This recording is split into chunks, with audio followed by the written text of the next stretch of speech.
Playoff hopes ride on the next two games, not just for the Seahawks, but for Sunday's opponent as well.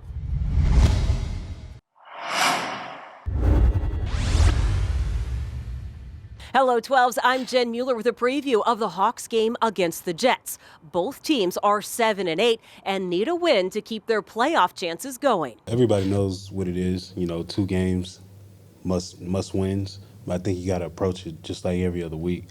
Can't be too high or too low. Approach it like every other week and take care of business. The Hawks are coming off a loss in Kansas City, but the defense held the best offense in the league below their season average in total yards and didn't allow a single running play of more than 12 yards. Thought we improved on third down, getting off the field. I'm not sure what the number was. I think we held them to the most 3 and outs they had. And so that made a big difference for us in the game as far as limiting another set of plays and keeping guys fresh throughout the game. So that was the biggest difference, I would say. We just got to continue to find ways to take the ball away. Obviously to create more opportunities for the offense to find ways to win the game. You know, obviously not trying to feel good and there's no moral victories. It's about getting wins. But there's things that we can build off of in that game. The Hawks have gone 3 games without forcing a turnover after recording 6 over a 3-game stretch.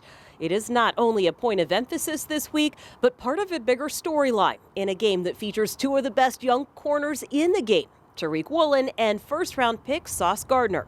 Woolen is tied for the league lead with 6 interceptions, while fellow rookie Sauce Gardner leads the league with 16 passes defensed. Very tall corner. You know, he's got a lot of range. He's not afraid to come up and hit. He'll tackle. He plays with a lot of instincts to be a rookie. Seems like he's seen a lot of ball. He understands patterns and route concepts, and so very rarely is he out of position. Plays with a lot of swag, a lot of confidence, and it's the type of guy you want to go up against because he's a really good player to be this early in his career.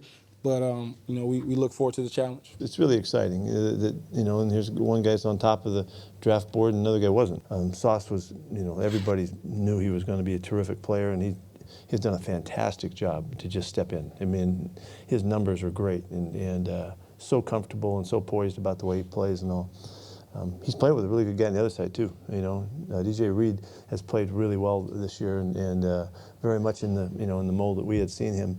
And we're going to see some good corner play this weekend. Woolen and Gardner are the only rookies in the NFL this season to earn Pro Bowl honors.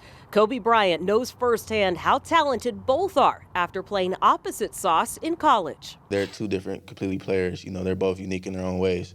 Tariq is extremely fast, athletic, gifted, blessed, and the same thing goes for Ahmad as well, too. He's blessed, talented, so there's no comparison. They don't compare each other.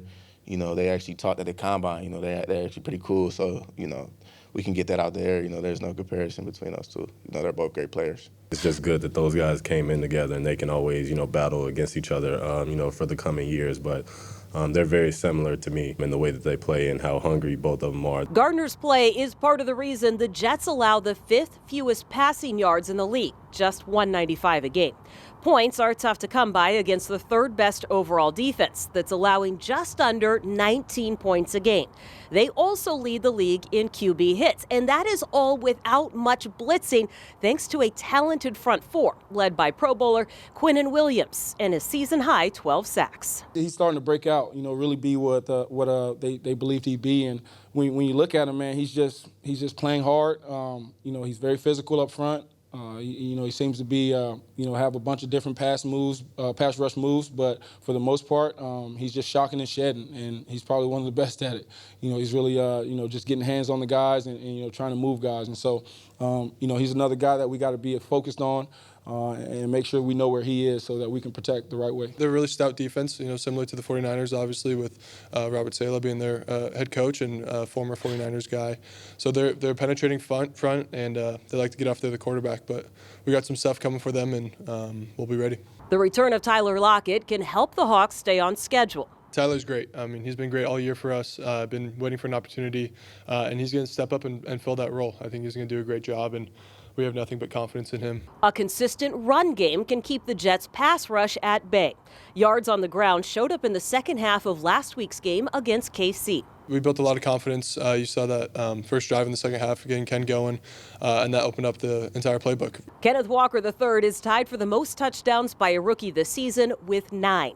He is in the conversation for Offensive Rookie of the Year, as is Jets wideout Garrett Wilson.